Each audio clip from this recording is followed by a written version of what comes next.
नमस्कार, आदाब। Crime petrol सतर्क के आज के एपिसोड में मैं अनूप सोनी आप सबका स्वागत करता हूं।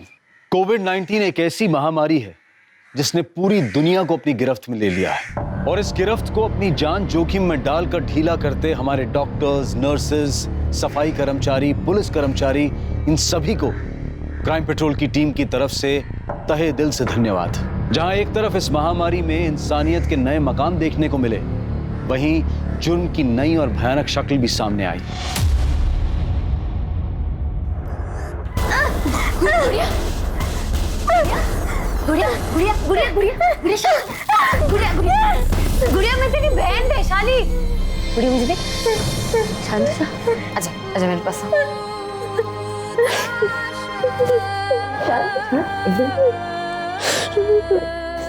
देखना गुड़िया, जिसने भी तेरी हालत की है, तेरे साथ गलत किया, भगवान उसे कभी नहीं छोड़ेंगे, उसे सजा जरूर मिलेगी।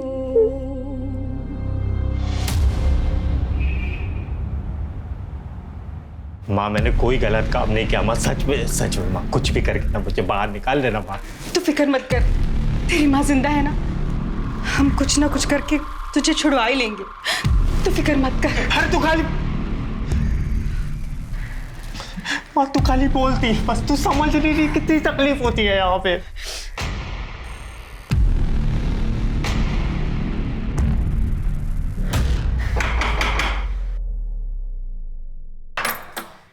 अरे आप? मैं बस यहाँ से गुजर रहा था वैशाली, तो सोचा बस तुमसे हालचाल पूछता चलूं। बाकी सब ठीक है ना घर पे? अरे अरे ये हमारी छोटी गुड़िया कैसी है? अरे दिखाओ दिखाओ गुड़िया, दिखाओ मुझे गुड़िया, अरे दिखाओ तो सही। अरे लगता है गुस्सा हो गई, इसलिए जवाब नहीं दे रही। जाने दो, बच्ची तो है। अच्छा वैशाली, मैं बस यहाँ पर इसलिए आया हूँ कि अगर तुम्हें किसी भी चीज़ की ज़रूरत हो ना, पैसे की, पानी की, राशन की, तो बिंदास मुझे बोलो, ठीक है? माँ मैंने मना किया था ना आपको। तेरे मना करने से हम क्या हमारे बेटे को जेल में सड़ने देंगे? तू कुछ भी बोल, हम हमारे बेटे को छुड़वा के रहेंगे। माँ पर हे लड़की, बाहर क्या कर रही है तू? मालूम नहीं है क्या जनता कर्फ्यू है? चल घर जा।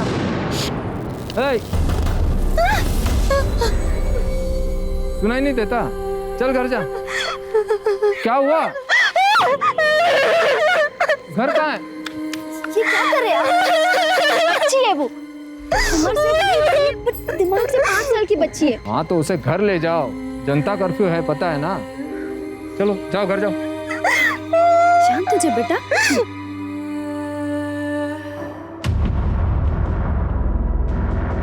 शांत हो जा, दिख गया वो, दिख गया। शांत हो जा। गुड़िया इधर क्यों रो रही है तू? अरे ये किसका शकल देख लिया? अभी सारा दिन खराब जाए। सही नाटक है ये फैमिली का। साला भाई जख्म देता रहता है और बहन उस पर मरहम लगाने का नाटक करती रहती है। शर्म आती है मुझे तुझे अपना भाई कहते हुए। या जैसी मासूम लड़की के साथ ऐसा गलत काम करते हुए तुझे शर्म नहीं आई? अरे कुछ नहीं किया मैंने, कुछ नहीं किया। रेनू, रेनू तुझे ना जो बोलना है तू बोल ले पर बहन मेरा इतना काम कर दे, मुझे यहाँ से बाहर निकाल दे, मर जाऊंगा रे मैं सच में। तू मर भी जाएगा ना तो मुझे कोई दुख नहीं होगा। तेरा सगा भाई नहीं चाहिए मुझे ऐसा भाई जो लड़की की इज्जत करना नहीं जानता। सर यहीं पे, इसी के लायक है तू। बहन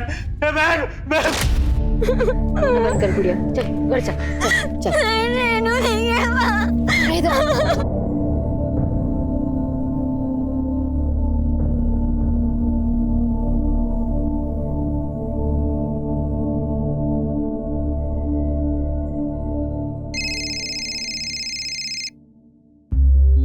बोल। माँ कहाँ हो आप? क्यों इस नालायक बेटे के लिए अपनी जान दे रही हो? घर वापस आ जाओ। देख, हम कुंदन की बेल करवाए बगैर घर नहीं आएंगे। कुंदन की बेल? माँ पूरे शहर में लॉकडाउन है, आप फंस जाओगी। हमें हमारी चिंता नहीं है, लेकिन हम कुंदन को बाहर निकाल के रहेंगे। माँ प्लीज आप वापस आ जाओ। आप जानती हो ना ये गांव वाले कैसे हैं, मेरा जीना हराम कर देंगे। ठीक है, तू घबरा मत, हम आ रहे हैं। पर माँ आप आओगे कैसे? लॉकडाउन की वजह से बस ट्रेन सब कुछ बंद है। हम बस अपने गांव से 20 किलोमीटर पर हैं। पैदल चल के आ जाएंगे, कुछ भी करके घर पहुंच जाएंगे हम। तू चिंता मत कर। हाँ ठीक है।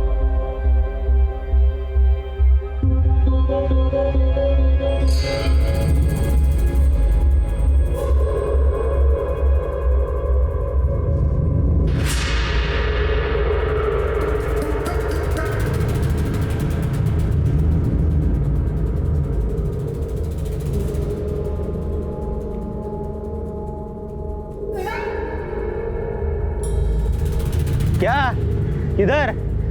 पता नहीं कोरोना बीमारी चल रहा है, ऐसे कोई भी गांव में नहीं घुस सकता। चलो। पर हम विदेश से थोड़ी ना आ रहे हैं, इसी गांव में रहते हैं। 2 दिन शहर गए थे, बस वापस आ रहे हैं। 2 दिन तो क्या, 2 घंटे के लिए भी कोई गांव से बाहर गया ना तो बिना निगेटिव टेस्ट के अंदर नहीं आ सकता। तुम्हें हम फिलहाल क्वारंटाइन सेंटर भेज देते हैं, बाद में जो होगा देखा जाएगा। नहीं, हम घर जाएंगे। अरे ऐसे कैसे घर? रुको।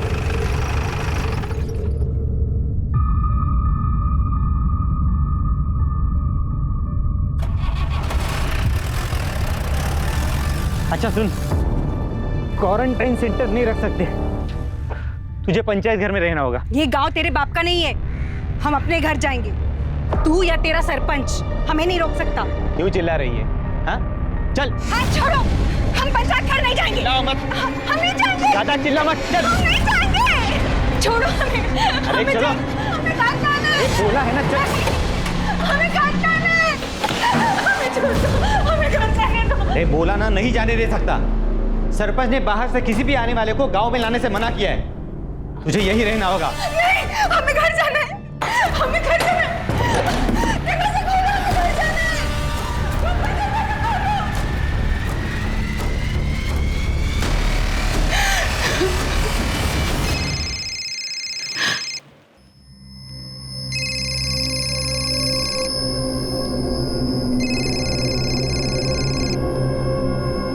हेलो रेनू।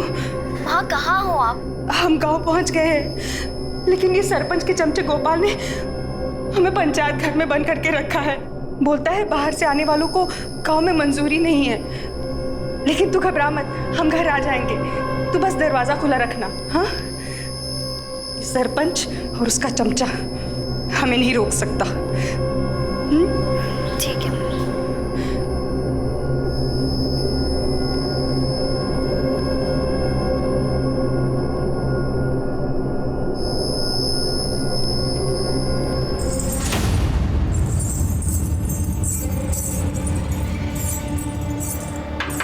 हे लड़की, आधी रात को तुझे नाचने का शौक चढ़ा है जब सारी दुनिया सो रही है। हे लड़की, बंद कर ये सब। अरे क्यों दुनिया को परेशान कर रही है?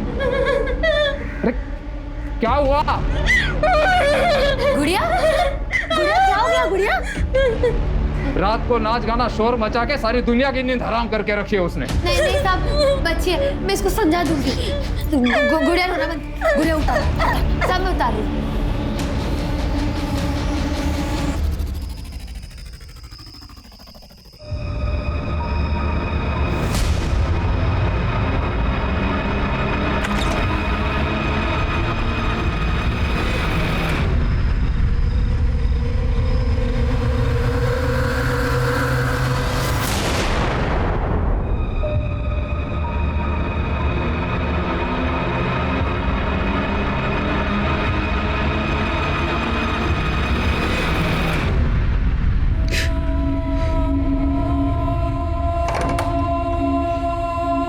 सुधा, सुधा, अरे क्या हुआ?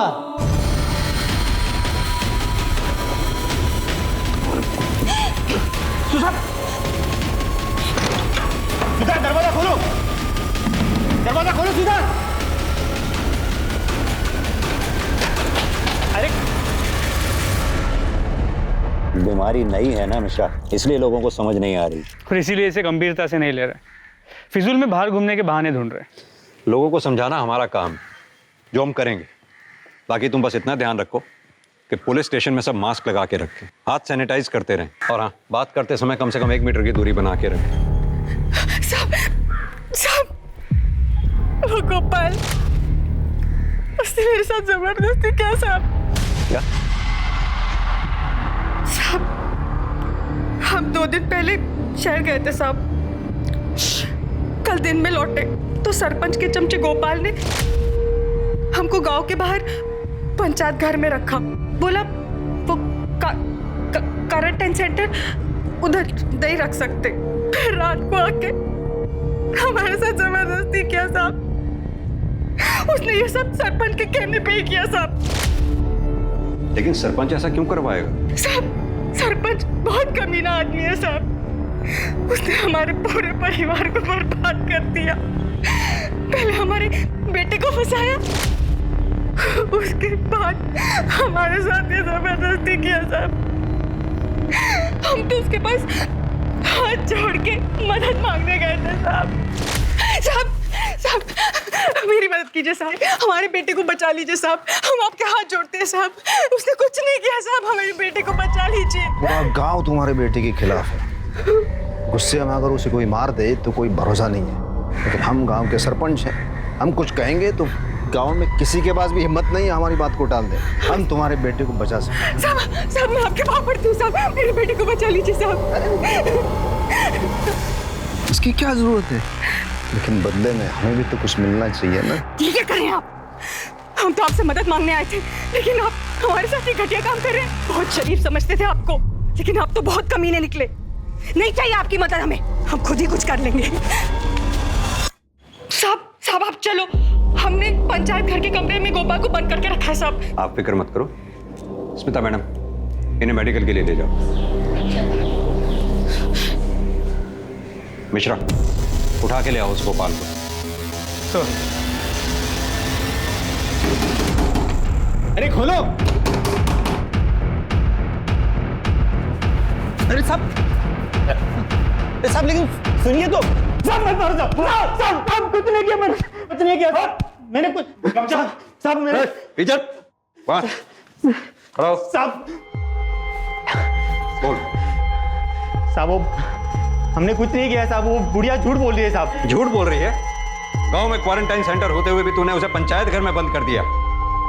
पंचायत घर में एक क्वारंटाइन सेंटर तेरे बाप ने बनवाया? साहब हम उसे क्वारंटाइन सेंटर ही ले जाने वाले थे, लेकिन सरपंच जी ने वहां लेके जाने से मना कर दिया, इसलिए फिर इसे हम पंचायत घर ले गए।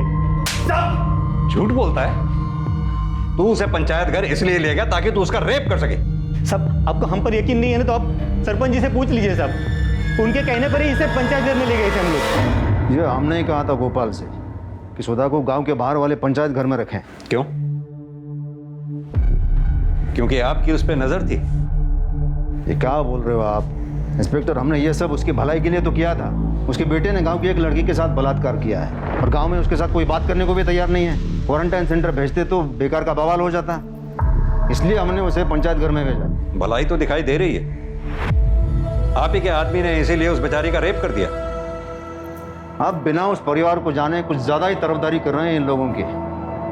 उसके बेटे ने 1 साल पहले गांव की एक लड़की है गुड़िया, उसका बलात्कार किया है, जो मानसिक रूप से कमजोर है। उसका भी इन लोगों ने फायदा उठाया।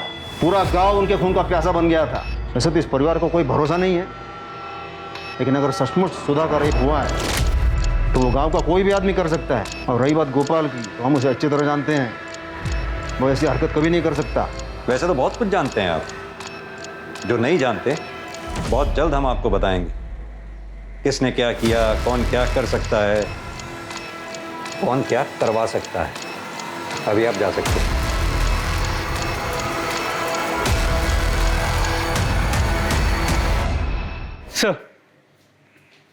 सर, सुधा की मेडिकल रिपोर्ट के मुताबिक उसका रेप तो हुआ है, पर बॉडी से कोई डीएनए या सीमेन के ट्रेसेस नहीं मिले। मतलब जिसने भी रेप किया है उसने कॉन्डम का इस्तेमाल किया होगा। सर उसका कोरोना टेस्ट किया है, रिपोर्ट जल्दी आ जाएगी। मिश्रा, सुधा को अगर छोड़ दो, उससे कहो 14 दिन के लिए घर में ही क्वारंटाइन रहे। जी सर।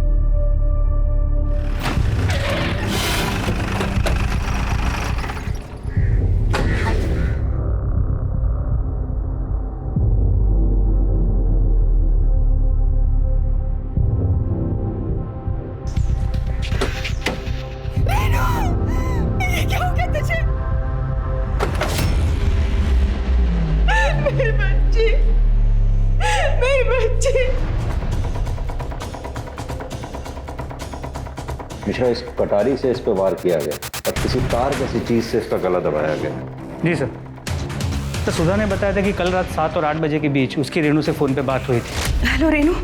माँ कहाँ हो आप? मतलब जो कुछ भी हुआ है उसके बाद लेट नाइट हुआ है।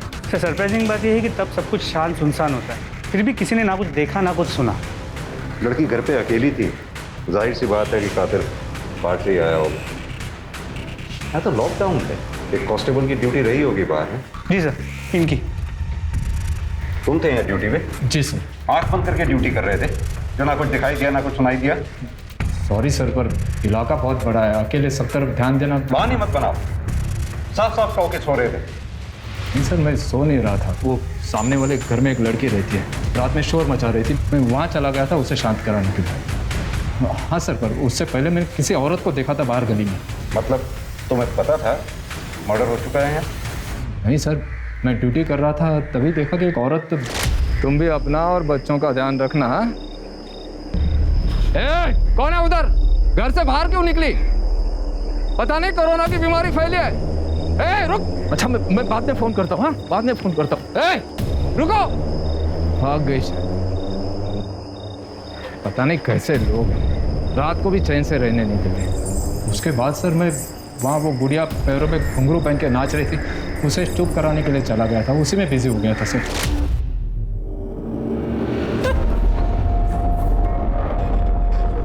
सुधा जी, क्या आप किसी ऐसी औरत को जानती हैं जिसकी रेनू से दुश्मनी हो, जो रेनू का कत्ल कर सकती हो? ये सब उस सरपंच ने किया। पहले मेरे बेटे को झूठे बलात्कार के केस में फंसाया उसने, फिर हमारे साथ जबरदस्ती की और फिर हमारी बेटी को मार दिया। ये सब उसी ने किया है। लेकिन सरपंच ऐसा क्यों करेगा? अपने बेटे के लिए। उसका नालायक बेटा हमारे कुंदन से जलता था। जैसा बाप कमीना वैसा बेटा कमीना। सुधा जिसके बेटे कुंदन पर गुड़िया के बलात्कार का केस चल रहा था, वो उसे बचाने के लिए हर मुमकिन कोशिश कर रही थी, पर अफसोस कि वो खुद बलात्कार का शिकार हो गई और उसकी बेटी रेनू की हत्या हो गई।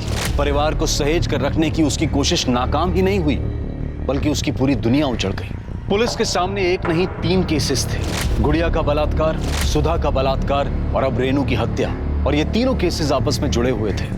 कांस्टेबल ने रेनू के कत्ल की रात रेनू के घर के बाहर किसी औरत को देखा था।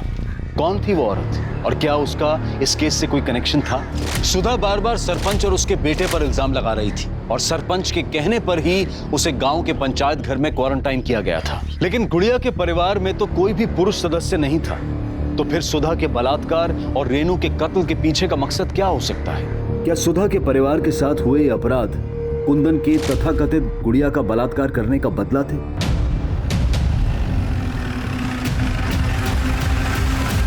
दिमाग खराब हो गया उस सुधा का। हमारा और हमारे बेटे का उसका रेप और उसके बेटी के मर्डर के साथ कोई संबंध नहीं है। इंस्पेक्टर, हम गांव के सरपंच हैं, लोग हमारे पास अपनी समस्याएं लेकर आते हैं। तो वैसे ही वैशाली हमारे पास आई थी मदद मांगने के लिए कि उसके बहन गुड़िया का वो सुधा के बेटे कुंदन ने रेप किया है, तो हम उसे न्याय दिलवाएं। तो हम उस वक्त थोड़ा बिजी थे, तो हमने अपने बेटे को भेज दिया कि जाके देख क्या है।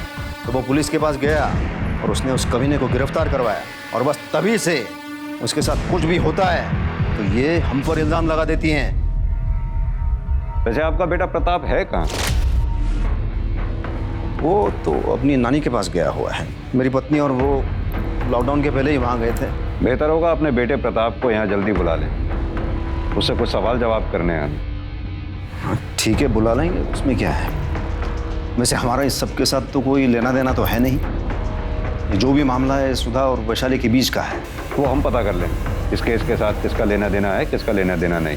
फिलहाल अभी हम चलते हैं। मिश्रा, मुझे छोड़ो, मुझे मारना है। गुड़िया बाहर नहीं जा सकती, बाहर लॉकडाउन है। जाते पुलिस अंकल लेकर आजा इधर आ। गुड़िया बैठ इधर बैठ। क्यों शांत हो जा गुड़िया, क्यों बाहर जाना है? बाद में जाएंगे ना, शांत। बाद में अभी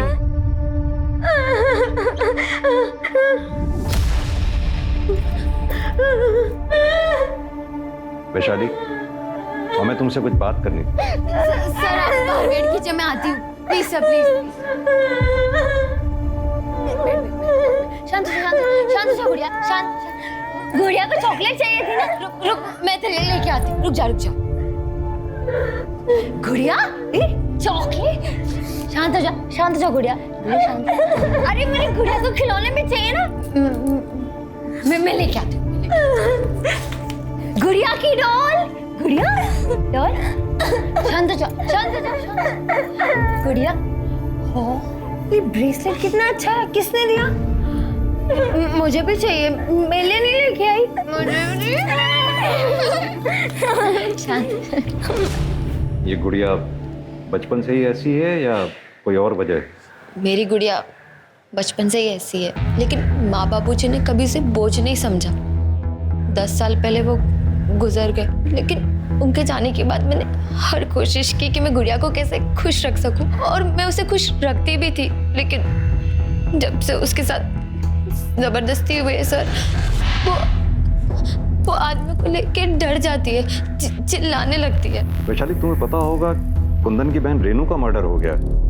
जी सर। हमारे कांस्टेबल ने बताया कि कल रात जब वो गुड़िया को शांत रहने के लिए बोलने आया, तब तुम काफी देर बाद उसके पास पहुंची थी। कहाँ थी कल तुम? आप कहना क्या चाहते हैं कि मैंने रेनू का मर्डर किया? हो भी सकता है, क्योंकि कुंदन पे तुम्हारे बहन का बलात्कार करने का आरोप है। बदले में तुमने रेनू का मर्डर कर दिया। हमारे कांस्टेबल का कहना है कि उसने कल रात रेनू के घर के बाहर किसी औरत की परछाई देखी थी। सही कह रहे हैं आप। बदला लेने के लिए मार सकती थी, लेकिन रेनू को नहीं, उसके भाई कुंदन को। रेनू तो बहुत अच्छी थी, मेरी गुड़िया का मुझसे ज्यादा ख्याल रखती थी, उससे बहुत प्यार करती थी। ओम मंगलम भगवान विष्णु मंगलम कन्वध्वजा मंगलम कुंडलेकाक्षाय स्वाहा सुधा नमोस्तुते। फूल डालिए सब लोग, माता जी आप भी डालिए फूल। पंडित जी की दक्षिणा दीजिए।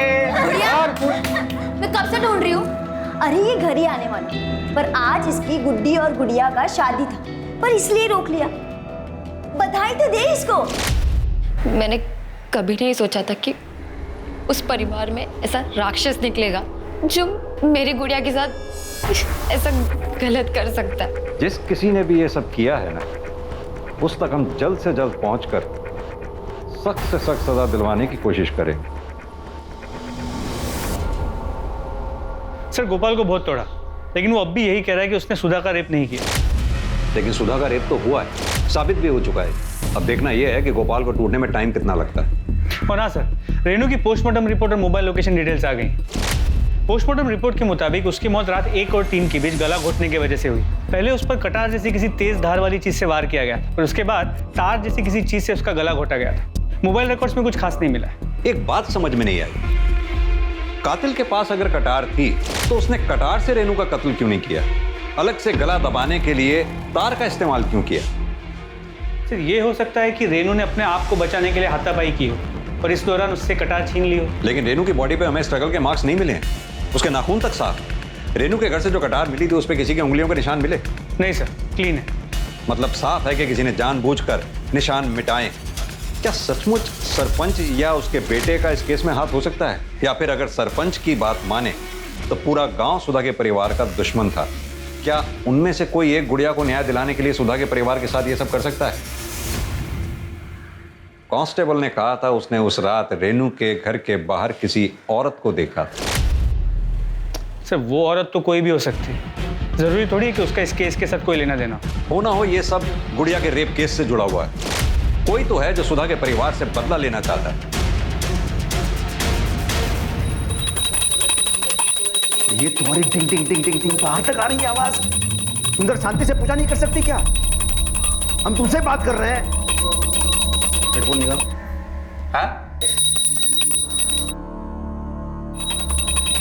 माँ बेटे ने जीना हराम करके रखा है। अगर पुलिस को पता चल गया ना कि तुम दोनों यही हो तो पता है क्या होगा? तुमसे बात कर रहे हैं। अरे पता चल गया तो क्या होगा? हाँ, अगर पता चल गया तो क्या होगा? हम किसी से डरते हैं? अरे पापा, आप भूल गए क्या? आप इस गांव के सरपंच हैं, सरपंच। अरे आपको किस बात का डर पापा? अरे डर नहीं रहे, तुम्हें बचाने की कोशिश कर रहे हैं। वरना जानते हैं पुलिस क्या हाल करेगी तुम्हारा? अरे वो क्या करेंगे और कैसे करेंगे जब कोई साबित ही नहीं कर सकता कि हमने कुछ किया है तो? अरे ज्यादा जबान चलाने की जरूरत नहीं है। जितना हम बोल रहे हैं उतना ही करो। घर के अंदर चुपचाप रहो, समझे? तुझे पता है ना, वो सिर्फ उम्र में बड़ी है, दिमाग उसका अभी 5 साल का है। तुझे जरा भी शर्म नहीं आई उसके साथ ये सब करते हुए? सर मैं सच बोल रहा हूँ सर, मैंने कुछ नहीं किया। मैंने फाइल पढ़ी है तेरे केस की। गुड़िया के साथ जब रेप हुआ, तेरे मोबाइल की लोकेशन उस समय घर पे ही थी। सर मैं नहीं था घर में, मेरा फोन घर में था। सर मैं तो मार्केट गया हुआ था कुछ सामान लेने के लिए, फिर उसके बाद वहां से मैं अपने दोस्तों के पास चला गया सर। अबे तू क्या ये औरतों वाले काम करने लग गया? अच्छा मैं औरत, मैं घर में नहीं रहता क्या? खाना नहीं खाता क्या? सामान लेके आ गया इसका मतलब मैं औरत? अरे तुम जैसे मर्दों के चक्कर में ना घर में कलेश होते हैं। अच्छा अच्छा ठीक है, जो भी करना है कर ले। चल आजा, कैरम खेलने चलते। चल चल बैठ बैठ। नहीं नहीं अभी नहीं यार, फिर माँ चिल्लाने लगी, तुझे पता तो है सब। अरे काकी तुझे वापस आने नहीं देगी, बाद में सामान लेके जाएंगे। चल आजा आजा बैठ। तू भी ना मानता नहीं है सच में, तेरा कैरम ना हो गया, पता नहीं क्या हो गया। ये भी तो हो सकता है तूने पहले गुड़िया का रेप किया, उसके बाद जानबूझकर बाजार गया सामान लेने के लिए ताकि किसी को तुझ पे शक ना हो। सर मैंने कुछ भी नहीं किया, मैं विवेक के घर में था। आप चाहो तो विवेक से पूछ लो सर, बुला के, सच बोल रहा हूँ। कुंदन सच बोल रहा है साहब, उस दिन मेरे साथ ही था। ये बात आपसे पहले वाले जो अफसर है ना, उनको भी बताई थी मैंने। लेकिन वो सरपंच का बेटा प्रताप, वो तो कुंदन के पीछे ही पड़ गया, जैसे कि उसने ही गुड़िया का रेप किया हो। प्रताप ऐसा क्यों करेगा? क्योंकि वो कुंदन से चिढ़ता था साहब। 1-2 बार दोनों में झगड़े भी हुए थे। गांव में सारे लोग प्रताप से डरते हैं साहब, क्योंकि उसका बाप है ना सरपंच है, ऊपर तक पहुंचे उसकी। लेकिन कुंदन प्रताप से नहीं डरता था साहब, वो उल्टा जवाब देता था उनको। अबे विवेक, ये तुम्हारा बाइक है ना यार? एक राउंड दो ना, देखें कैसा चलता है यार ये। हाँ यार प्रताप, अभी पेट्रोल नहीं है, घर पे भी जाना है, बाद में ले लेना ना।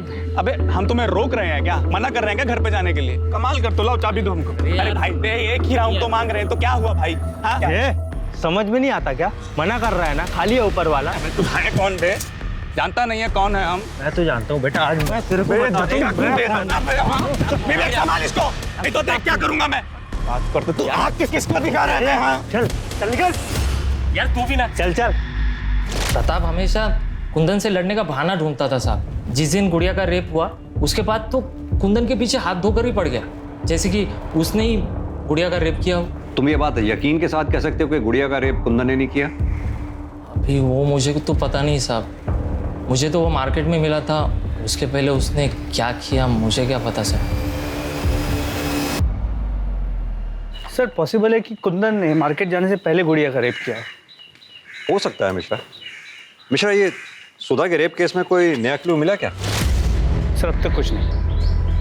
ये सुधा का रेप जिसने किया है, मुझे लगता है शायद उसी ने रेनू का मर्डर भी किया। सर गोपाल सरपंच और उसके बेटे की मोबाइल लोकेशन चेक की, किसी की भी लोकेशन रेनू के घर के पास की नहीं थी। एक काम करो, जिस रात सुधा का रेप हुआ उस रात पंचायत घर के आसपास कितने लोगों का मोबाइल एक्टिव था, या कितने लोग उस एरिया में थे, पता करो। शायद उसी से हमारे कुछ हाथ लगे। जी सर।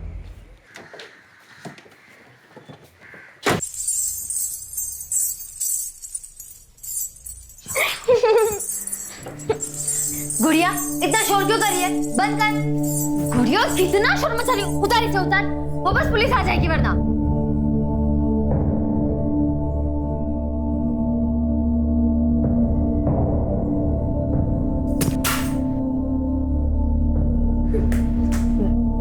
गुड़िया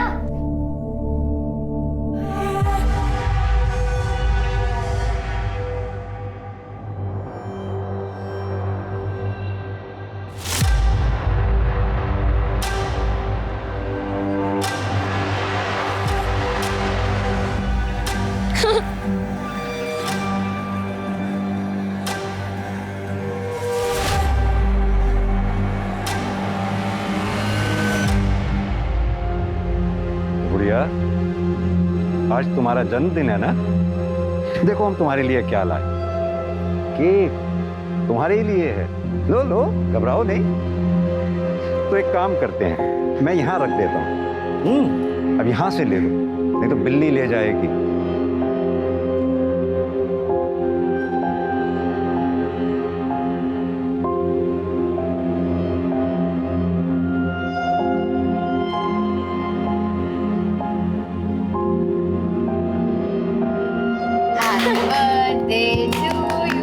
Happy birthday, dear Gudiya.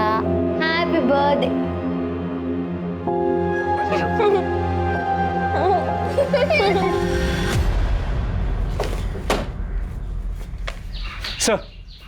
खबरी का फोन आया था। सरपंच ने हमसे झूठ कहा है। प्रताप और उसकी माँ घर में ही छुपे हुए हैं। मिश्रा, एक काम करो, जितनी जल्दी हो सके सरपंच के घर का सर्च वारंट निकलवाओ। सर।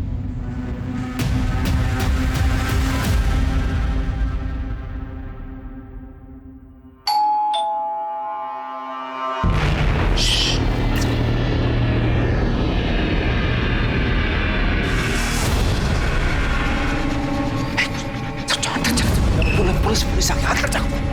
आवाज नहीं चाहिए।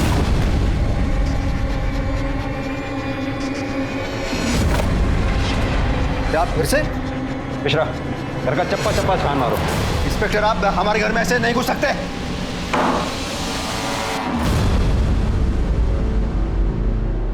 अगर तूने कुछ किया ही नहीं था तो फिर इतने दिन से घर में छुपा क्यों बैठा था? हम डर गए थे सर। सरपंच जी का बेटा होके डर गया था? मैं बताता हूं तू क्यों डर गया था। क्योंकि तूने रेनू का मर्डर और सुधा का रेप किया है। नहीं सर, ना हमने उसका रेप किया और ना ही हमने किसी का मर्डर किया है सर। देखा मिश्रा जी, ये तो फिर डर गया। अच्छा एक बात बता, गुड़िया के रेप केस में और कुंदन को पकड़वाने में तेरा इतना इंटरेस्ट क्यों था? सरपंच, कुंदन ने मेरी गुड़िया के साथ गलत की, उसका रेप किया। सरपंच, हमें न्याय दिलाइए, उसे सजा दिलवाइए सरपंच। हम देखते हैं उस कमीने कुंदन को। और वैशाली, तुम बैठो यहाँ, बैठो। तुम चिंता मत करो। और देखो, उस कुंदन को ना हम कड़ी से कड़ी सजा दिलवाएंगे। तुम चिंता मत करो, ठीक है? सर, हम वैशाली को बहुत पसंद करते थे और कुंदन से हमारा झगड़ा हो गया था, तो हमने सोचा कि एक बार कुंदन को सजा दिलवा दें तो हमारे दोनों काम हो जाएंगे। हमें वैशाली भी मिल जाएगी और कुंदन की भी अकल ठिकाने आ जाएगी। तब तो ये भी हो सकता है कि वैशाली को पाने के लिए और कुंदन को सबक सिखाने के लिए तूने गुड़िया का रेप किया और कुंदन पर इल्जाम लगा दिया। दरअसल तेरा, वैशाली का और कुंदन का घर आसपास, तो जाहिर सी बात है कि तीनों के मोबाइल की लोकेशन भी सेम होगी। ये बात तुझे पता थी कि हमें लोकेशन ढूंढने में मुश्किल होगी, लेकिन जब तुझे ये पता लगा कि कुंदन बेल पर छूटने वाला है तो तू, जैसे तेरी आदत है डरने की, तू डर गया और डर के मारे तूने रेनू का मर्डर और सुधा का रेप कर दिया। नहीं सर, मैं सच बोल रहा हूँ, मैंने ऐसा कुछ नहीं किया सर। मिश्रा, जरा सरपंच जी के बेटे की अच्छी तरह से खातिरदारी करो। हाँ तो बिंदु जी, आप पुलिस से क्यों छुप रही थी? अपने बेटे की वजह से। बेटे की वजह से या अपनी वजह से? जिस रात रेनू का कत्ल हुआ, हमारे कांस्टेबल ने वहां से किसी औरत को भागते हुए देखा था। कहीं वो आप तो नहीं थी? ये आप क्या कह रहे हैं? हमें क्यों फंसा रहे हैं? हमने कुछ नहीं किया है। तो फिर किसने किया वो बताइए। नहीं बताएंगे यार। मिश्रा, इनके बारे में पूरी जानकारी निकालो, कॉल रिकॉर्ड्स, मोबाइल लोकेशन, सब। बिंदु, घबराओ मत, हमने अपने वकील से बेल के लिए बात कर ली है। वो बेल ऑर्डर लेके जल्दी से आता ही होगा। अंदर किधर? बाहर रुको। जानते नहीं कि हम सरपंच हैं, हमारी पत्नी है वो। तो क्या हुआ? चलो बाहर बाहर। कुमार, आने दो। इंस्पेक्टर, ये क्या? मेरी पत्नी है ये। अपनी पत्नी और बच्चे के लिए इतना परेशान हो रहे हैं? उस औरत के बारे में सोचा आपने जिसका बेटा जेल में, बेटी का मर्डर हो गया, उसके खुद के साथ बलात्कार हो गया, उस पर क्या बीत रही होगी?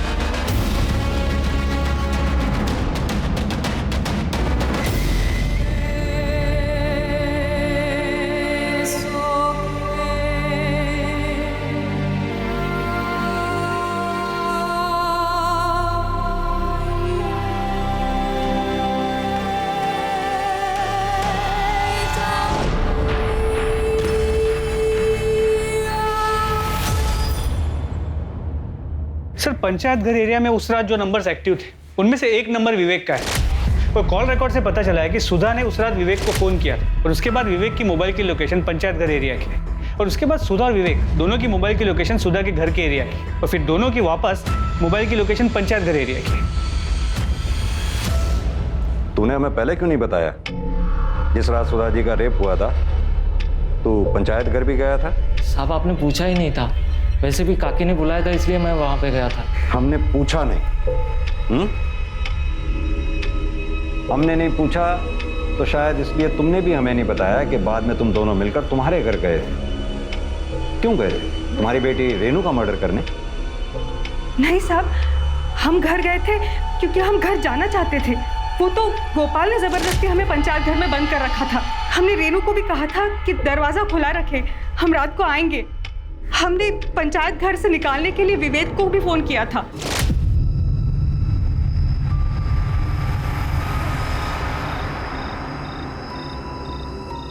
देखना सब ठीक हो जाएगा, हमने बात कर ली है। कुंदन को बेल भी मिल जाएगी और वो बरी भी हो जाएगा। कौन है उधर? घर से बाहर क्यों निकली?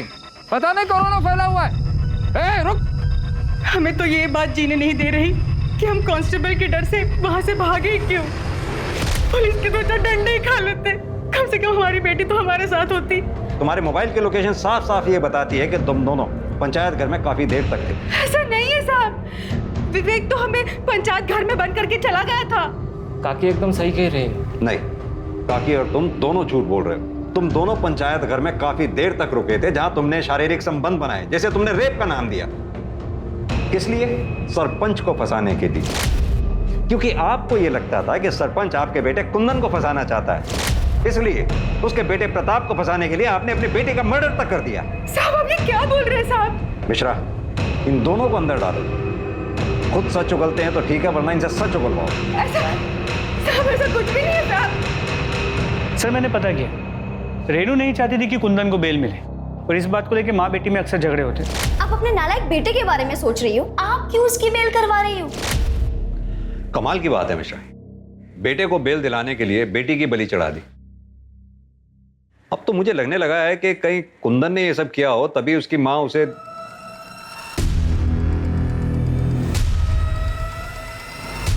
क्या हुआ सर? बेवकूफ बनाता हमें। नहीं सर, मैंने कुछ नहीं किया सर। तूने कुछ नहीं किया तो फिर तेरे हाथ में जो सिप्पी थी उसका ब्रेसलेट गुड़िया के हाथ में कैसे आया? बता दो सर, बता दो। कुंदन, कुंदन,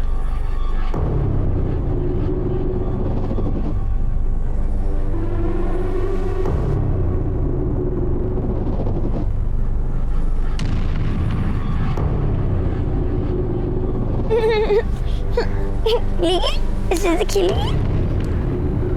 बढ़िया।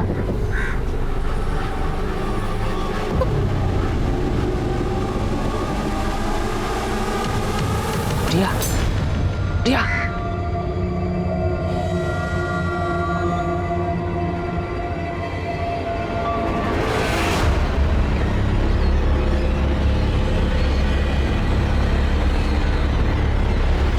मैं बताता हूं तुझे क्या हो गया था। तेरे अंदर का राक्षस बाहर आ गया था। तुझे लगा वो बच्ची किसी को कुछ बता नहीं पाएगी, मौके का फायदा मैं उठा लूं, है ना? एक बात बता, मैंने गुड़िया के केस की फाइल पढ़ी थी। तू अगर कुंदन के घर पे था तो तेरे फोन की मोबाइल लोकेशन कुंदन के घर की क्यों नहीं बता रही थी? बोल। क्योंकि सर मैं कुंदन को बहुत देर से फोन लगा रहा था सर। कैरम खेलने का प्लान पहले से ही था हमारा, तो उसको बुलाने के चक्कर में मैं अपना मोबाइल घर पे ही भूल गया सर। रेनू का खून भी तूने सरपंच और प्रताप को फंसाने के लिए किया था ना? नहीं सर, मैं उसे कैसे मार सकता हूँ? मैं तो काकी के साथ था। सुधा का रेप तूने ही किया ना? क्यों किया? वो क्या है ना सर, मुझे रेड लाइट एरिया जाने की बहुत गंदी आदत है, और लॉकडाउन में सब कुछ बंद था, तो मैं बहुत दिन हो गए तो वहाँ पे गया नहीं था सर।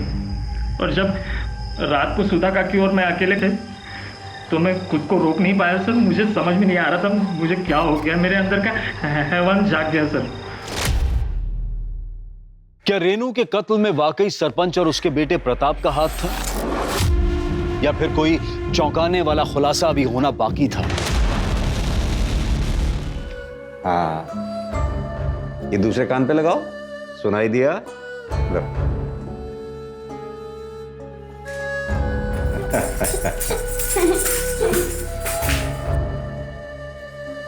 लगता है इसे ये शौक मेरे माँ बाबूजी से मिला है। मतलब? मेरे बाबूजी इकतारा बजाते थे और माँ नाचती थी। ये उनकी तरह संगीत में बहुत आगे जाती। इसके लिए हमने एक एनजीओ से भी बात की जो उसका ध्यान रखेंगे। पता नहीं इस मासूम ने किसका क्या बिगाड़ा था तो इसके साथ ये सब हो गया। आज तक इसने मुझे भी नहीं बताया कि ये सब किसने किया। गुड़िया क्या हो गया? किसने किया गुड़िया? बता, किसने किया? किसने किया? जिन लोगों पर हमने विश्वास किया उन लोगों ने हमारे साथ ये सब किया। गुड़िया तो कुंदन को अपना भाई मानती थी और उसने मेरी गुड़िया के साथ ऐसा गलत काम किया। नहीं वैशाली, गुड़िया के साथ जिसने दुष्कर्म किया वो कुंदन नहीं, बल्कि कुंदन का दोस्त विवेक है। वो हमारी गिरफ्त में है, उसने कबूल किया है ये बात।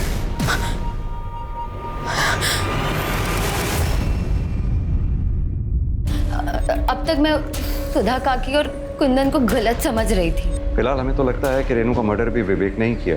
हम जल्दी उसका पता लगा लें।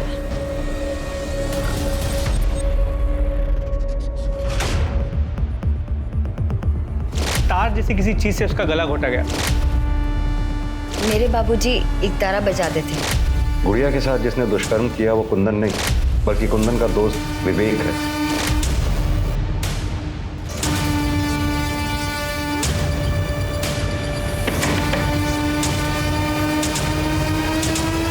वैशाली, तुम्हारे पापा जो एक तारा बजाते थे, हमें वो देखना है।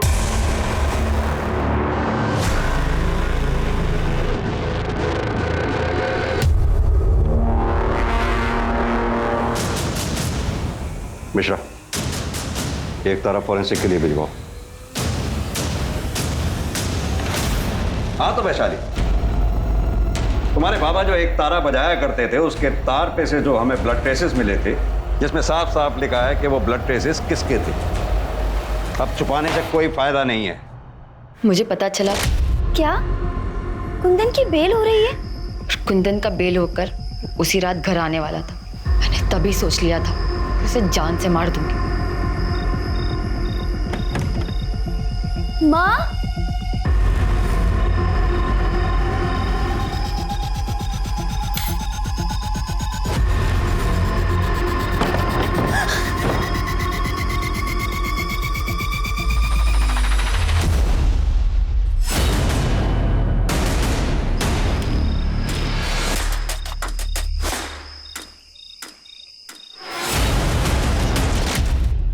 रेनू बहुत अच्छी लड़की थी। लेकिन अब दुखी होने से कोई फायदा नहीं। गुड़िया का ध्यान तो तुम नहीं रख पाई, हम रखेंगे उसका ध्यान। स्मिता जी चलो। अपराध को अपराध करके न्याय पाने की कोशिश से अपराध कम नहीं होता है, बल्कि और बढ़ता है। देखते हैं हमारे आज के एपिसोड की दूसरी कहानी।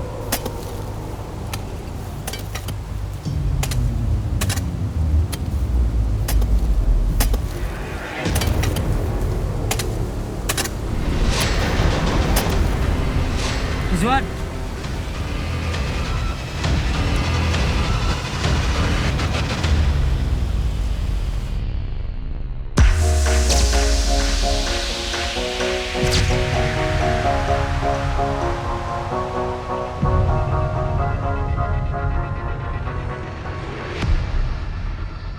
क्या चाहिए? अंदर नहीं जा सकते। वो मुझे यहाँ के ओनर से मिलना था। अच्छा, पर वो तो कोल्हापुर गया। कब आएंगे वापस? पता नहीं।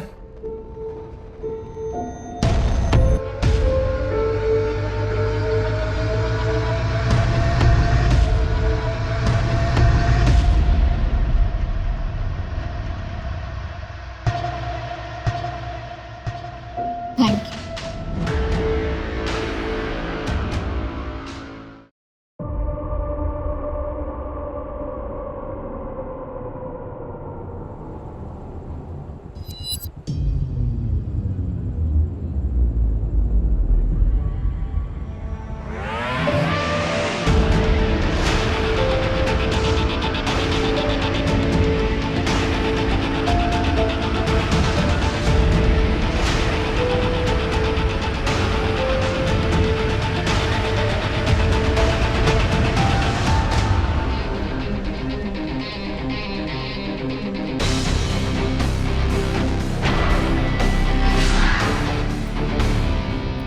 गोपाल अन्ना को बोलो कि दीपिका आई है।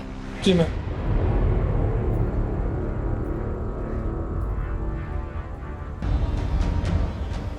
चलो, गोपालन ने बुलाया अंदर।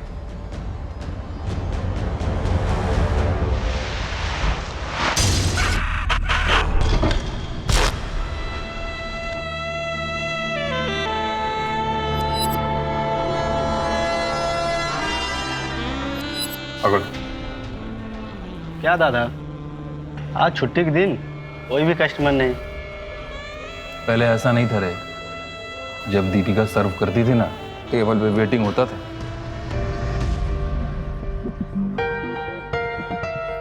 हाँ जी। हाँ जी।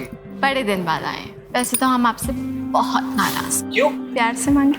अरे दीपिका, अरे शर्मा जी, ये कौन है? अपने दोस्त को भी लाए हैं। तुम्हारे लिए तो आता हूँ यहाँ पे। और ये क्या? आपका ग्लास तो खाली है। तो फिर भर दो। तो आपको पीना ही पड़ेगा। ये लीजिए। जॉनी, टेबल नंबर 2 पे 2 रिपीट। फिर अचानक उसने बाहर आना बंद कर दिया। धीरे धीरे उसके जितने चाहने वाले थे वो उन्होंने भी आना बंद कर दिया। पता नहीं कहाँ गायब हो गई थी। गायब?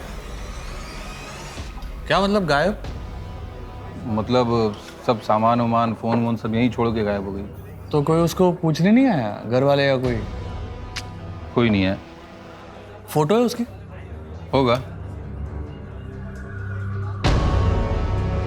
लेकिन आप इतने सवाल क्यों कर रहे हो? अरे फोटो देना। फोटो तो मेरे पुराने फ़ोन में था। पुराना फ़ोन मेरा ख़राब हो गया, तो अभी तो नहीं है। बनाना ये टेबल पे।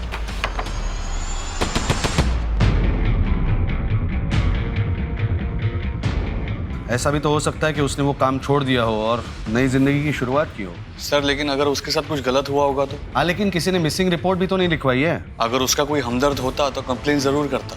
देखो, वैसे भी हमारे पास बहुत सारे केसेस हैं। तुम खाली समय में इस लड़की के केस पे काम करोगे, ओके? यस। और कोई भी डेवलपमेंट हो तो इन्फॉर्म करना। यस। नमस्कार, आदाब। क्राइम पेट्रोल सतर्क के आज के इस एपिसोड में मैं अनूप सोनी आप सबका स्वागत करता हूं। मुंबई, सपनों की नगरी। लाखों लोग इस शहर में अपने सपनों को पूरा करने के लिए आते हैं। इस भीड़ का हिस्सा बन जाते हैं। उनमें से कुछ सफल हो जाते हैं, लेकिन कुछ इस भीड़ में ही खो जाते हैं। इस शहर में न जाने कितने ही लोग आते हैं जिनके पीछे शायद कोई रोने वाला भी नहीं होता। यहां किसी को किसी से कोई मतलब नहीं। ऐसे में एक कांस्टेबल गणेश केड़ेकर ने बार में काम करने वाली एक लड़की के गायब होने के बारे में सुना। गणेश को इंट्यूशन हुआ कि दीपिका के बारे में कुछ तो है जो सही नहीं लग रहा है। गणेश ने इस मामले को इन्वेस्टिगेट करने के बारे में सोचा, ये जाने बिना कि ये मामला न जाने कितने ही जघन्य अपराधों से पर्दा उठाने वाला था।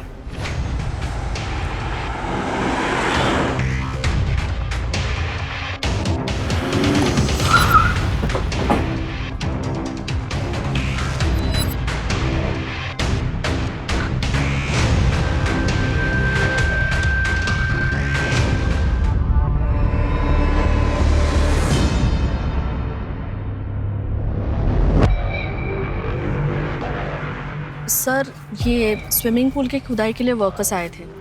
मेरे कॉन्ट्रैक्टर ने मुझे फ़ोन किया और मैं यहाँ पे चली आई। सर 2 कंकाल है और 2 डिकम्पोज बॉडी है। ज़्यादा टाइम नहीं वैसे दफनाए हुए। एक काम करो, आसपास का एरिया भी खुदवाओ, शायद कुछ मिल जाए। जी सर। मैडम, ये प्रॉपर्टी आपकी है? जी सर, 6 साल पहले कमलकांत, किशोर और मैं, हम तीनों ने मिलकर ये प्रॉपर्टी खरीदी थी। मैडम, आपको हमारे साथ चलना पड़ेगा। सर, लेकिन मैंने तो कुछ भी नहीं किया है। उल्टा मैंने ही अपने कॉन्ट्रैक्टर को कह के आपको यहाँ पे बुलवाया है। देखिए मैडम, आपके प्रॉपर्टी पे लाश मिली है। हाँ, चलिए हमारे साथ। सर सर सर मेरी बात सुनिए। देखिए, इसमें मेरा कोई हाथ नहीं है। आप एक काम कीजिए, आप मेरे पार्टनर्स को फ़ोन कीजिए, वो यहाँ पे अक्सर आते हैं। सर, ये बार का ओनर गोपाल, उसको बुलाओ।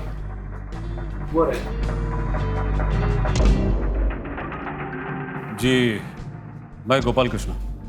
यहाँ पर एक लड़की काम करती थी, दीपिका। हमें पता चला है कि वो यहाँ से गायब हुई। पता चला?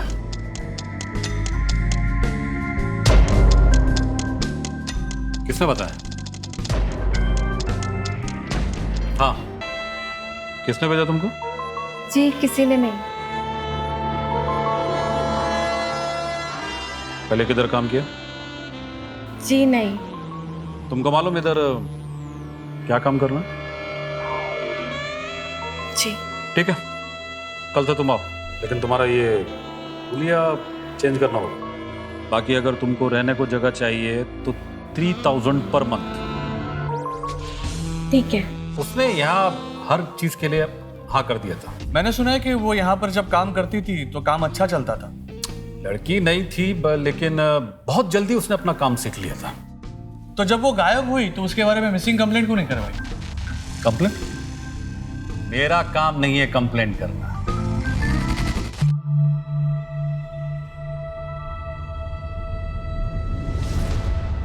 ये लो दवाई, इसे खाने में मिला देना, बस सब ठीक हो जाएगा। इससे पापा गुस्सा करने छोड़ देंगे? बिल्कुल। पैसे लाए हो? लाओ लाओ पैसे।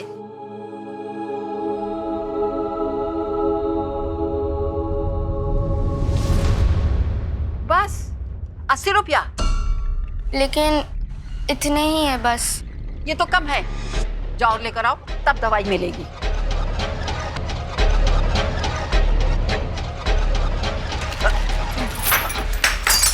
बदमाश कहीं के, अभी बताती हूँ, मेरा समय खराब कर दिया। उसका दिमाग ना कहीं और ही था। मेरे को बाकी काम करने वाला लड़कियों ने बताया कि वो किसी को ढूंढ रही थी। किसे? किसी सुमन।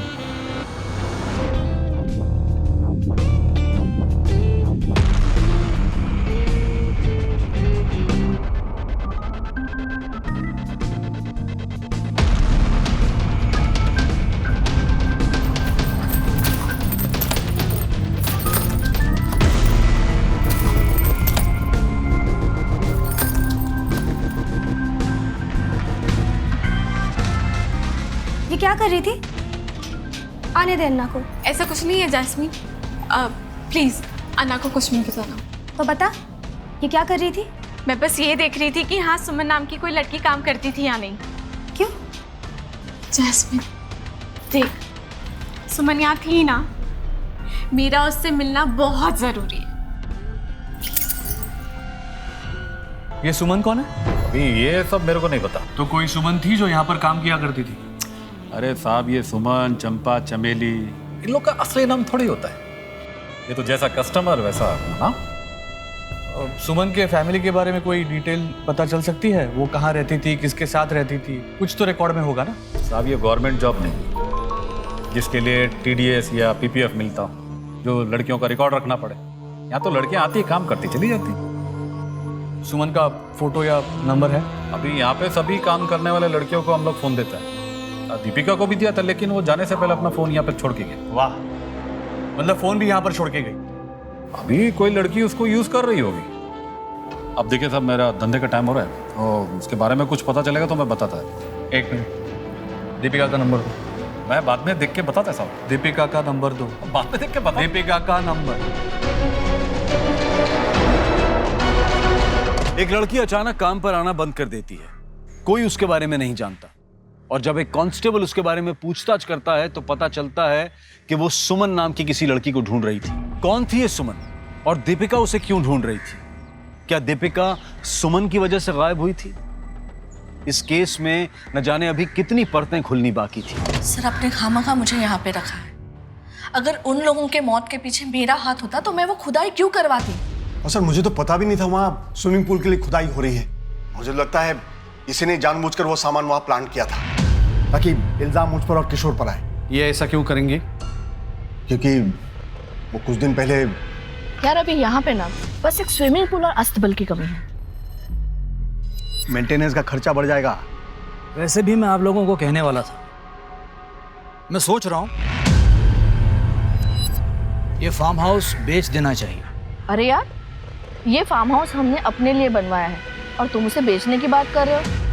देखो, इसे मेंटेन करने में काफी दिक्कत आ रही है। तुम्हें अगर प्रॉब्लम है तो तुम्हारा पैसा मैं दे दूंगी, तुम बस अपना शेयर मुझे दे देना। एक मिनट भाई, तुम दोनों का पैसा मैं दे देता हूँ, ये फार्म हाउस मेरे नाम पे कर दो। देखिए, ये फार्म हाउस का आइडिया मेरा था। आज की तारीख में इसे मार्केट में बेचेंगे ना तो 3 गुना ज्यादा पैसे मिलेंगे। सर, मुझे लगता है ये सब किशोर ने किया है, इसीलिए तो किसी भी हालत में उसे ये फार्म हाउस बेचना था। किशोर कहाँ है अभी? सर, वो तो मुझे नहीं पता, कई दिनों से बात नहीं हो पाई है। शायद शहर के बाहर गया होगा सर। मुझे किशोर के सारे डिटेल्स चाहिए, फोन नंबर, एड्रेस, सब कुछ। और एक बात, पिछले 6 सालों में आप तीनों में से कौन कौन कब कब फार्म हाउस गया, इस सब के डिटेल्स चाहिए मुझे। हाँ, याद करो। सर लेकिन ये कैसे पॉसिबल है? सर इतना कैसे याद रह सकता सर?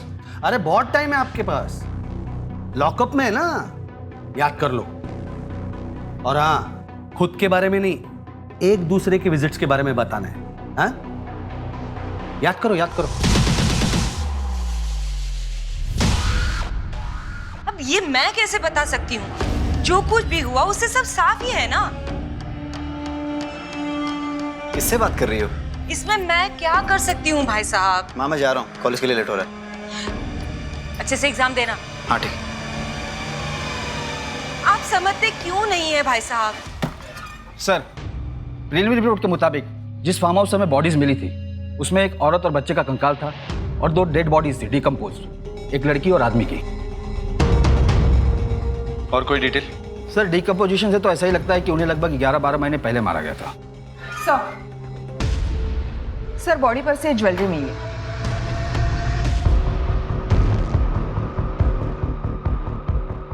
ज्वेलरी चोरी नहीं हुई है, इसका मतलब मरने का कारण चोरी तो नहीं हो सकता। एक काम करो, 1 साल पहले की ये सारी लड़कियों की मिसिंग रिपोर्ट निकालो। Right sir. विक्रम, फॉरेंसिक वालों को बोलो कि फेस रिकंस्ट्रक्शन करें, मैं कोई भी चांस नहीं लेना चाहता। जी सर। अच्छा, तुम लोग आ गए? पैसे लाए हो?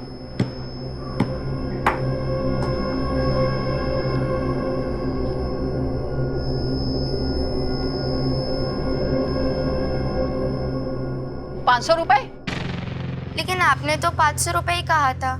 पिछली बार तुम लोग आए थे ना, मेरा ग्लास तोड़ा था। जाओ 50 रुपए और लेके आओ, तब में दे देंगे। नहीं, तब तक के लिए मैं इसे जमा कर लेती हूँ। 50 रुपए लाओगे तब दवा मिलेगी। जाओ जाओ लेकर आओ।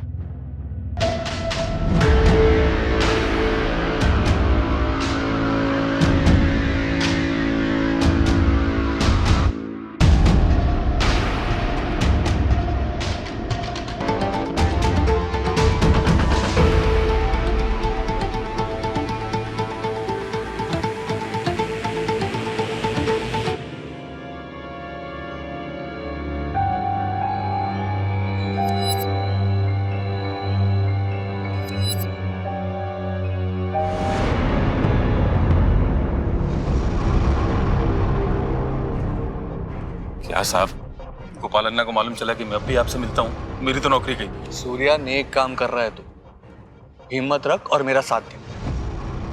साहब, एक लड़का आता था दीपिका को रोज बार में लेने और छोड़ने। दीपिका का बॉयफ्रेंड था वो? हो भी सकता है साहब। मैंने एक दिन दीपिका को देखा एक लड़के से लड़ते हुए, बहुत गुस्से में थी। उसके 2 बॉयफ्रेंड थे? साहब, बॉम्बे की हवा का तो पता ही है आपको, हो भी सकता है। इन दोनों का स्केच बनवा सकता है तू? बनवा तो सकता हूँ, लेकिन साहब बहुत टाइम हो गया अभी। एक कोशिश करना।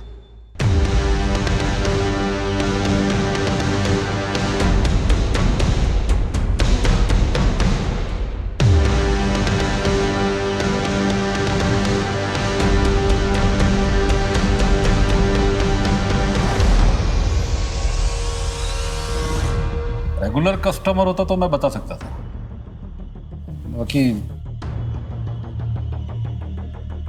हाँ, इसको मैं देखा है कभी यहाँ पे, लेकिन पक्का नहीं बोल सकता। दीपिका सुमन को ढूंढ रही थी। मुझे इस बार में काम करने वाले सभी सुमन के डिटेल्स चाहिए। अभी ये सभी सुमन का डिटेल कैसे? मुश्किल है, प्रॉब्लम है। हाँ, एक बात बताना भूल गया था, एक सुमन थी जिसने मुझे फोन किया था। अन्ना, कौन है ये लड़की? कब से मेरे पीछे पड़ी हुई है, 2 बार तो घर तक आ गई है। अब आप ही बताओ कि मैं क्या करूं। ठीक है, देखता मैं। कौन है ये सुमन और दीपिका उससे क्या चाहते थे? अभी ये मैं कैसे बता सकता है? सुमन का एड्रेस दो। एड्रेस तो नहीं है सर। Phone number? नंबर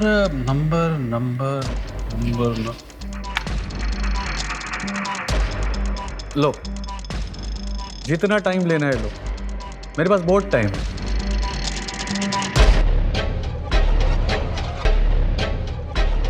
ये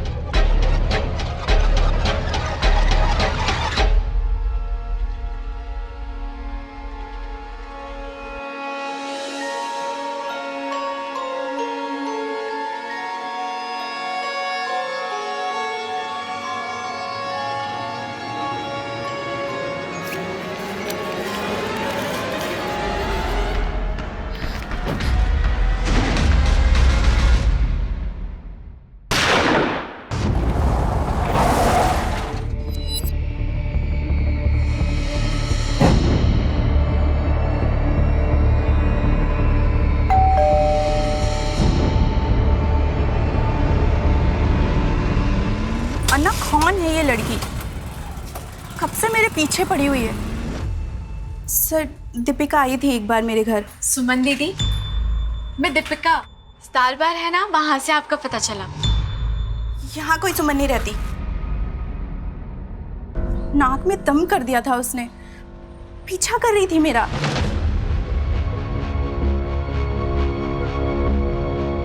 तुम मेरा पीछा क्यों कर रही हो? जाओ यहाँ से। यहाँ मैं मेरी पुरानी जिंदगी छोड़कर मेरे पति के साथ रह रही हूँ, और यहाँ किसी को भी मेरे बाहर के काम के बारे में कुछ नहीं पता।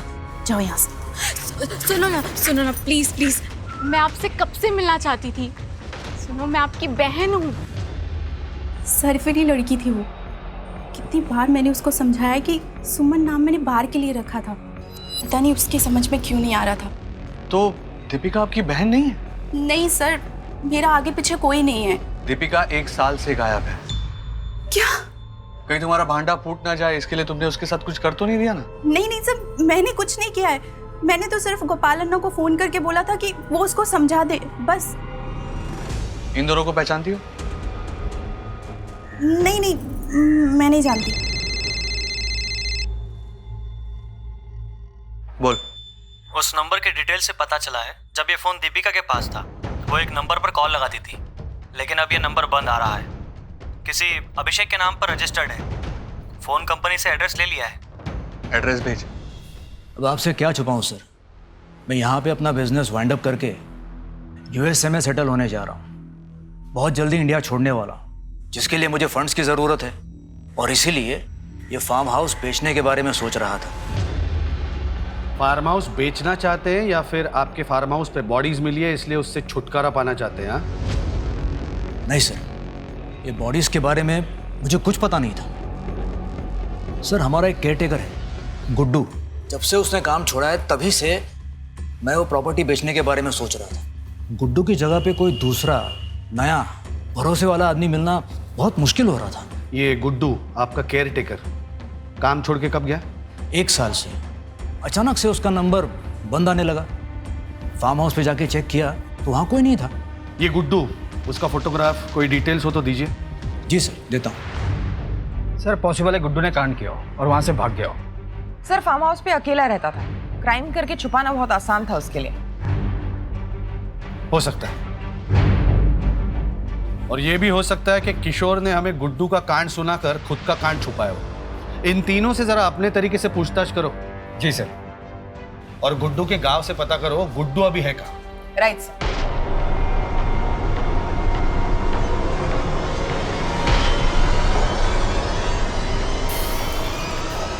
मम्मी, मम्मी बदबू आ रही है, खाना जल रहा है।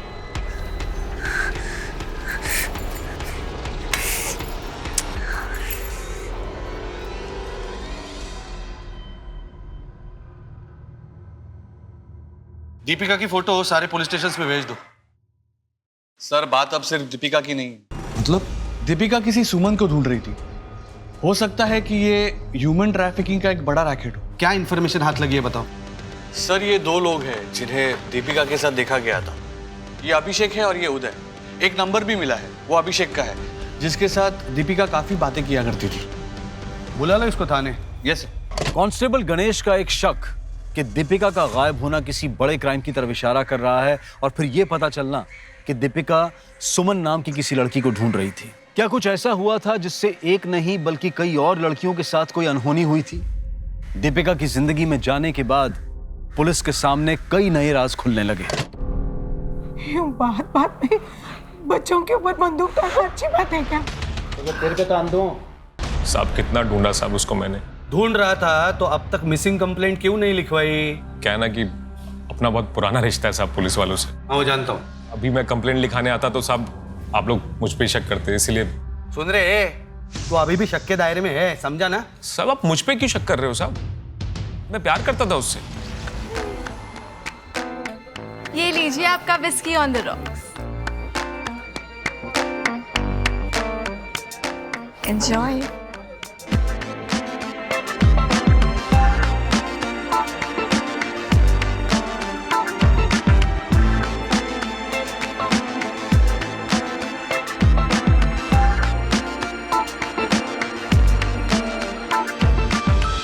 कुछ अलग बात थी साहब उस लड़की में। फिर मैंने उसे 1-2 बार लिफ्ट भी दी साहब।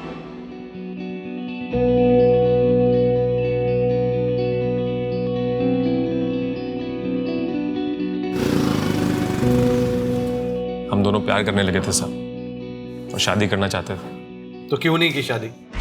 क्योंकि साहब उसके दिमाग में हमेशा पैसा भरा रहता था साहब। तो ये सब छोड़ के मेरे साथ शादी क्यों नहीं कर लेती? नहीं, बस कुछ दिन और क्या हो जाएगा कुछ दिन में? बस एक बड़ा काम करना है। कौन सा बड़ा काम? सब बताया नहीं सब कभी उसने। सुमन कौन है? सुमन? कौन सुमन साहब? दीपिका किसी सुमन को ढूंढ रही थी। कौन है सुमन? मुझे नहीं पता साहब, कभी उसने बताया भी नहीं कौन सुमन। से जानता है? नहीं साहब। कौन है? ठीक से देख, दीपिका को इसके साथ देखा गया है बार के बाहर लड़ते हुए।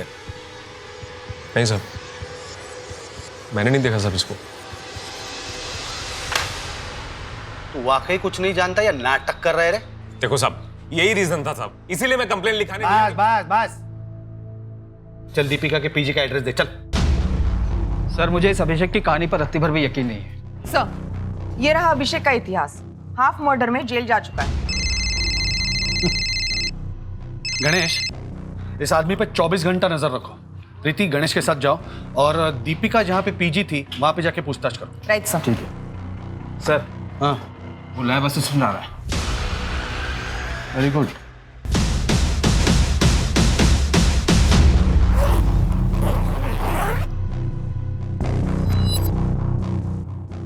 मैंने ही सारा सामान इसमें पैक कर दिया। सोचा जब सामान वापस लेने आएंगे तो अपना रेंट ले लूंगी, लेकिन ना वो खुद आई ना उसका बॉयफ्रेंड। इसे देखा है कभी? हाँ, नहीं।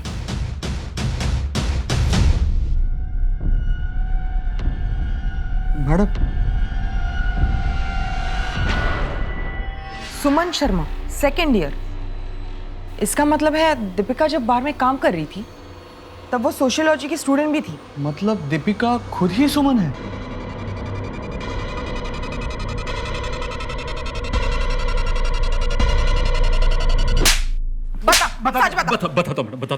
बताता हूँ वो सुमन ही दीपिका है। मैं इन लड़कियों में से किसी का इंटरव्यू ले सकती हूँ? क्यों?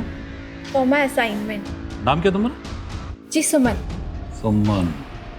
किसने भेजा तुमको? किसी ने नहीं भेजा, कॉलेज का असाइनमेंट था। अगर किसी का इंटरव्यू मिल जाता तो ठीक है, पूछो जो कुछ भी पूछना, मेरे को पूछो।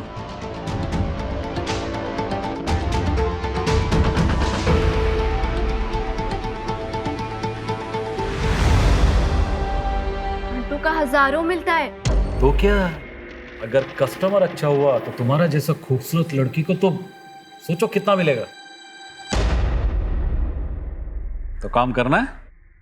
देखो, अगर काम करना है तो बहन जी नहीं, तुमको बम बनना होगा।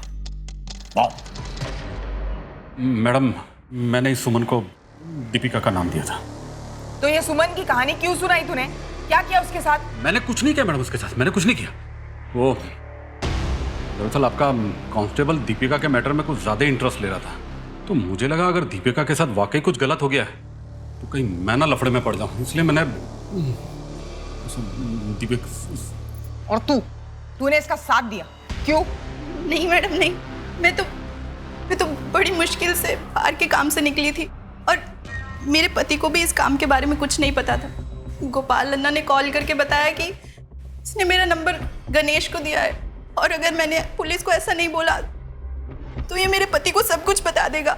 मैं तो दीपिका को जानती तक नहीं हूँ, यहाँ तक कि मैं उससे कभी मिली तक भी नहीं हूँ। सच सच बता, दीपिका का है?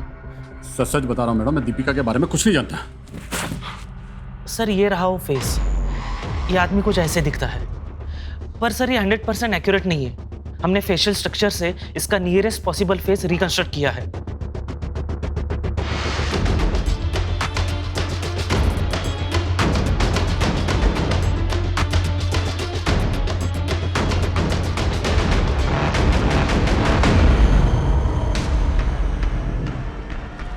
ये वो केयर टेकर है ना गुड्डू, उसके जैसे दिख रहा है ना।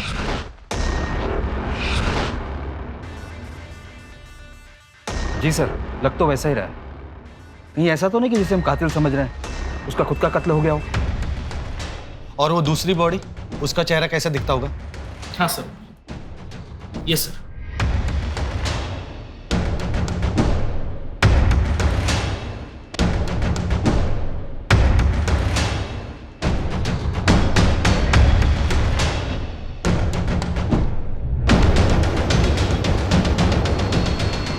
ये तो दीपिका जैसे दिख रही है ना।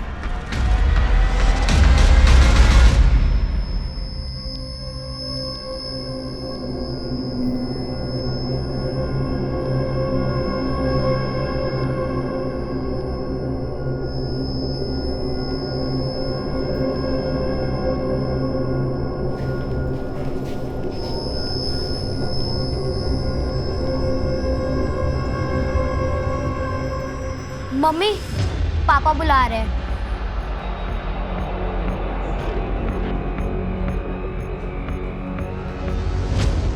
ये रहा सुमन का लास्ट असाइनमेंट।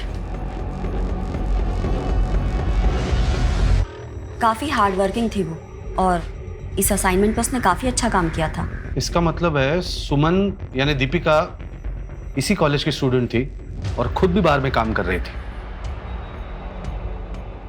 एक कॉलेज स्टूडेंट सुमन जो बार गर्ल्स पर एक असाइनमेंट कर रही थी, वो खुद एक बार में काम कर रही थी दीपिका के नाम से। दीपिका और सुमन एक दोहरी जिंदगी जी रही थी। वो दो ऐसी जिंदगियों का हिस्सा थी जो एक दूसरे से बिल्कुल अलग थी। लेकिन दीपिका की इस दोहरी जिंदगी की वजह क्या थी? ये वो सवाल था जो एक बड़ी साजिश की तरफ इशारा कर रहा था। पर इसके पीछे था कौन? सुमन तो यहाँ अकेले रहती थी और उसका कोई दोस्त भी नहीं था। वो तो किसी से बात भी नहीं करती थी। फिर कई कई दिन रात रात भर हॉस्टल से गायब रहती थी और दिन भर सोती थी, कॉलेज भी अटेंड नहीं करती थी।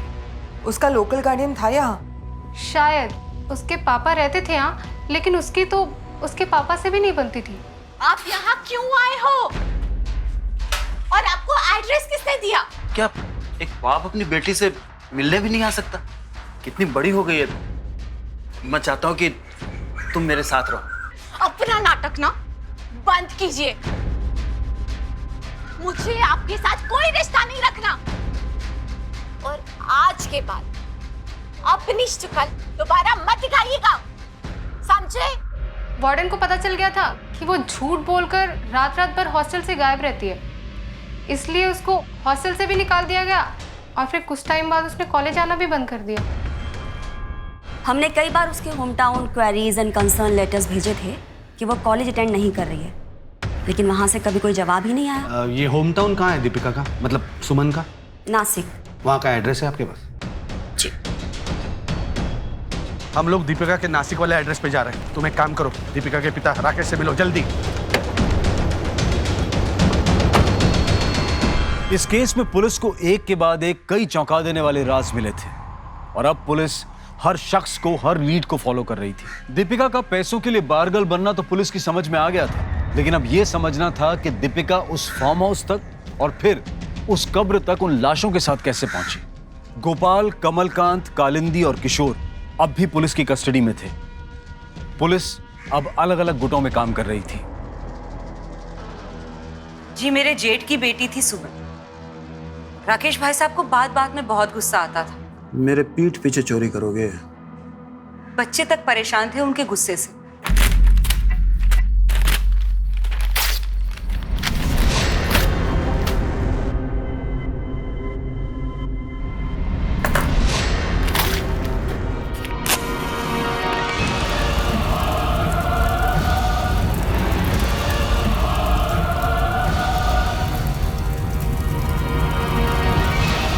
उस आग में उसकी अपनी माँ और सगा भाई जल के मर गए। सर, मेरा बेटा और मेरी बीवी इसकी वजह से जल के मर गए सर। इसने जानबूझ के मेरे घर में आग लगाई है सर। नहीं सर, मैंने सिर्फ गन जलाने के लिए आग लगाई थी। झूठ बोल रही है सर, ये बहुत शातिर है सर। उसके बाद राकेश भाई साहब किसी औरत के चक्कर में फंस के यहाँ से सब कुछ छोड़ के चले गए। 4 साल बाद जब सुमन घर आई तो उसे हमने हमारे साथ ही रख लिया।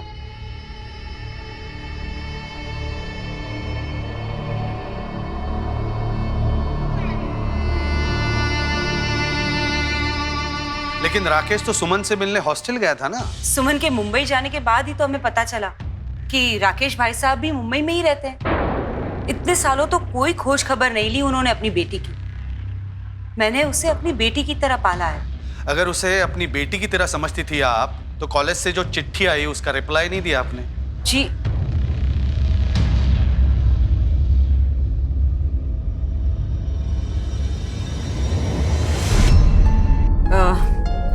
ये साहब मेरा बेटा उदय, और चिंता थी ना साहब, इसीलिए जब राकेश भाई साहब सुमन से मिलने हॉस्टल गए और उन्होंने हमें फोन किया तो मैंने उदय को भेजा था उससे मिलने।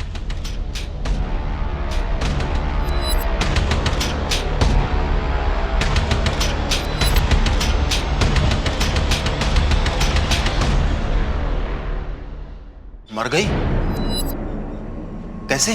दीपिका गायब होने से कुछ दिन पहले तो दीपिका से मिलने उसके कॉलेज गया था। मैडम, क्या एक बाप अपनी बेटी से मिलने भी नहीं जा सकता है? मैं चाहता था कि वो मेरे साथ रहे, एक परिवार की तरह। बस तेरे खुद के रहने का तो ठिकाना है नहीं, कहाँ रखता उसे? अब उसकी बारी थी मुझे रखने की, मुझे संभालने की, मेरा सहारा बनने की। और उसने सहारा देने से मना कर दिया तो तूने उसे मार दिया। वो मेरी बेटी थी मैडम, आज नहीं तो कल वो मेरे पास आ ही जाती, फिर भला मैं उसे क्यों मारूंगा, आप बताइए। जी, मैंने सुमन को बहुत समझाया कि राकेश अंकल से सुलह कर ले, लेकिन वो नहीं मानी। उसके रंग रूप बदल गए थे। मुझे कुछ गड़बड़ लगी, इसीलिए मैंने उसका पीछा किया।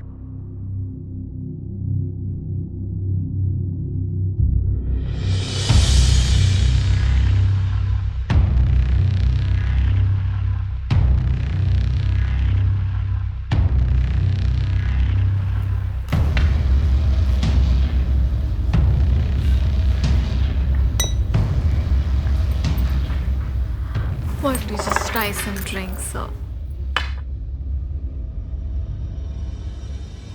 जब उसने अपना रास्ता तय कर ही लिया था तो मैं कॉलेज वालों को क्या लिखती?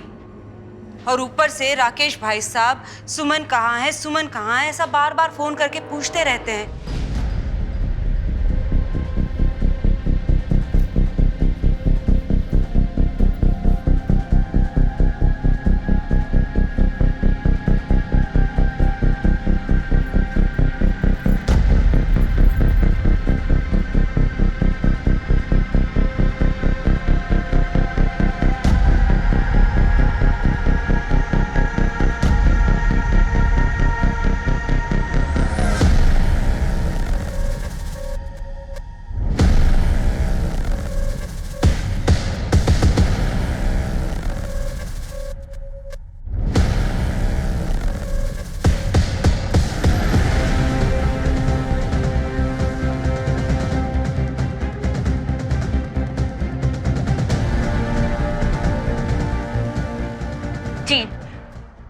जी हाँ, मैंने अपने पति के फोन में देखा है।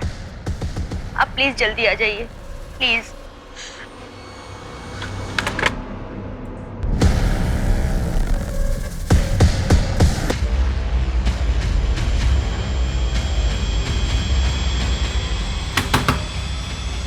अवधेश, हाँ फोन दिखा।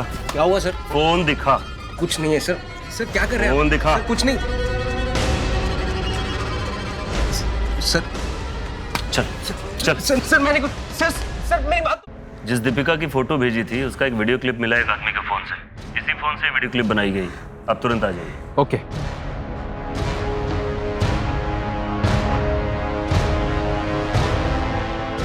सर ये इसका फोन है और ये रहा वीडियो।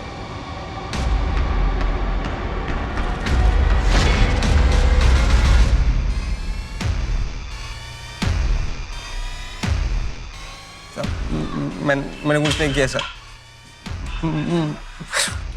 बैठ उधर।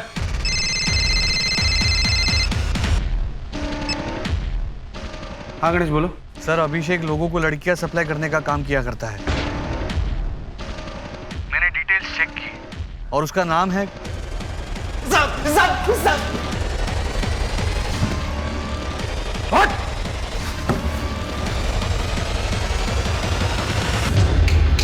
बोलो। जल्दी बोल। साहब अगर मेरी बीवी ने मेरे फोन में वो वीडियो नहीं देखा होता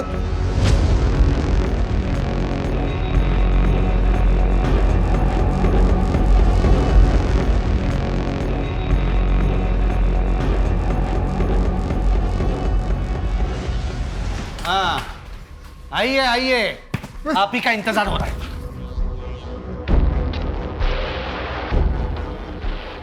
बोल रहे सब दीपिका जितना सोच के गोपाल के बारे में काम करने गई थी उतना उसे नहीं मिल रहा था साहब। मैंने इस काम के लिए अपनी पढ़ाई, अपना फ्यूचर सब छोड़ दिया, फिर मुझे क्या मिला? मैं क्या बोलता हूँ, एक बड़ा हाथ मारो और फिर हम दोनों अपनी नई जिंदगी शुरू करते हैं। बड़ा हाथ? फिर मैंने उसे सर कमल कांत जी से मिलवाया। मैंने दीपिका को हमारे टॉर्चर रूम के बारे में बताया। डीप वेब यानी इंटरनेट की काली दुनिया, जहां गैर कानूनी बाजार बैठता है और वो सारी चीजें बेची जाती हैं जिन्हें बेचना नॉर्मली जुर्म माना जाता है। टॉर्चर रूम के वीडियोस बहुत पॉपुलर है उनके मार्केट में। उनकी लाइव टेलीकास्ट होती है, सट्टा लगता है, डिमांड एंड सप्लाई का खेल है। और टॉर्चर रूम में जितना पैसा है, टॉर्चर उतना ही खतरनाक होता है। कुछ भी हो सकता है वहां। पैसा कितना मिलेगा? 10 लाख। नई जिंदगी शुरू करने के लिए अच्छी रकम है। कब से करना है?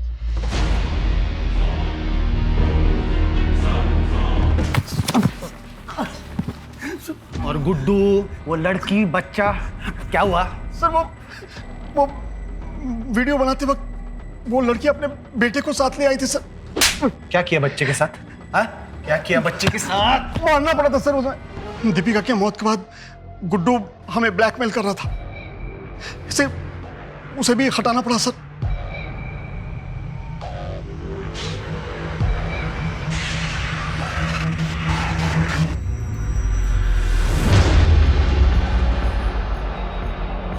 अपना जुर्म छुपाने के लिए 4 लोगों को मारा तुम लोगों ने।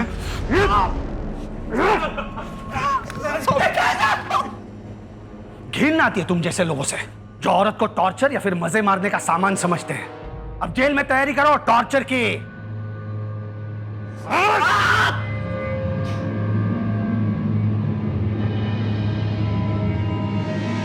गणेश के इंट्यूशन की वजह से एक ऐसे बड़े केस का खुलासा हुआ जो शुरुआत में महज एक मिसिंग केस लग रहा था। गणेश के जज्बे की वजह से दीपिका के कातिलों को सजा हुई। सुमन या दीपिका की जिंदगी में कहां गलती हुई?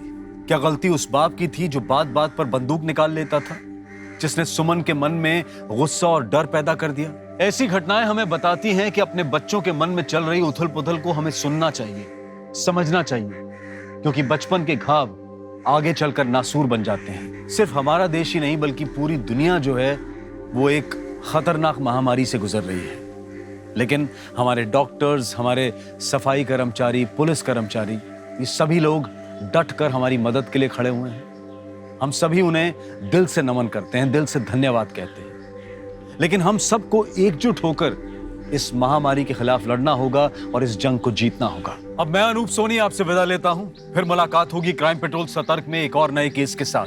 तब तक अपना और अपने परिवार का ख्याल रखें, सतर्क रहें, सुरक्षित रहें और देखते रहें क्राइम पेट्रोल सतर्क। जय हिंद। क्राइम पेट्रोल के और भी दिलचस्प कहानी देखने के लिए हमारे चैनल को सब्सक्राइब करें और बेल आइकॉन दबाना न भूलें।